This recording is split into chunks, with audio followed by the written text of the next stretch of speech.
As you wish. For those who are too impatient to read to the end, winking face, a military commander has no one to blame when his micromanagement blows up in his face. This happened a couple or 3 decades ago in the military. I was in charge of the squadron budget and made sure all unit expenditures were proper. Right funds account. And funds were available. I was also to make sure that our budget lasted the whole fiscal year.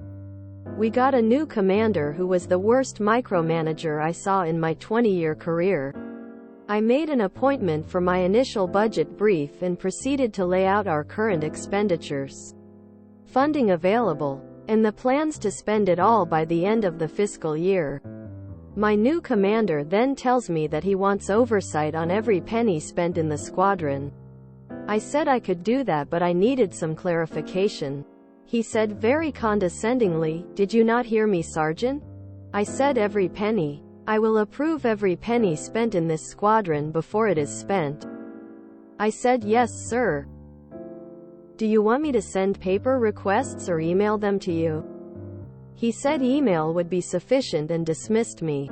I knew exactly what to do. I called all the bosses who ran the different shops and told them what the commander had said and that I had no choice but to comply.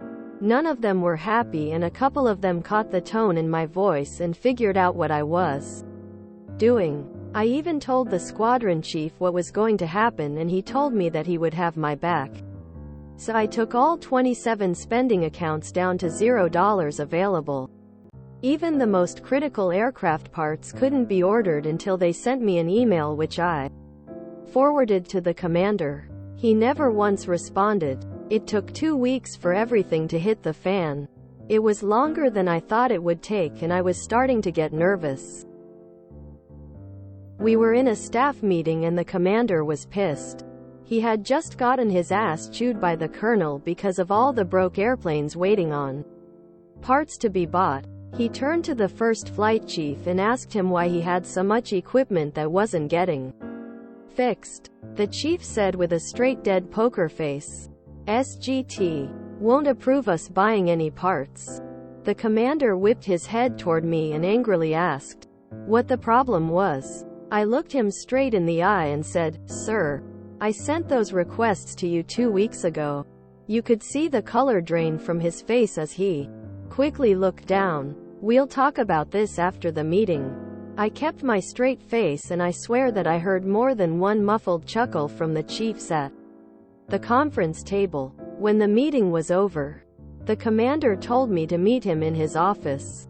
The chief that threw me under bus winked at me and smiled.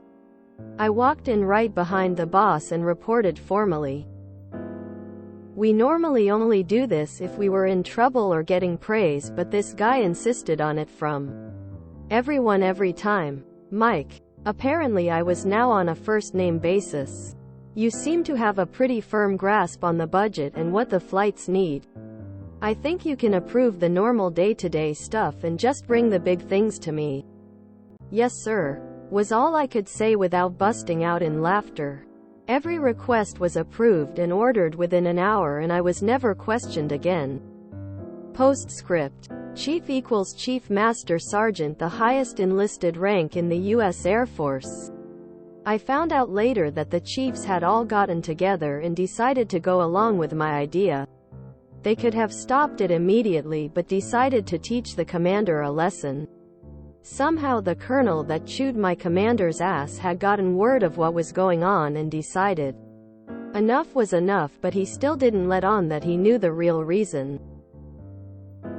Apparently he thought my commander needed some education too. Regardless of the branch, it's the NCOs who actually run things. A good officer learns this early in his career and knows that when a sergeant says, "Are you sure you want to do that, sir?" that alarms should go off and he should seriously reconsider what he is doing. There's nothing quite like military malicious compliance. I also think there was a subreddit for stories like this. You should post this there also. I think the larger concern is that the colonel knew the units were in dangerous disrepair and that still hadn't occurred to the commander. Interesting how everyone but the commander could see the need for some edumacation, for him winking face. The folks at our military stories would get a chuckle out of this too. Every self-entitled officer in every Defense Force unit, squadron, flight regiment.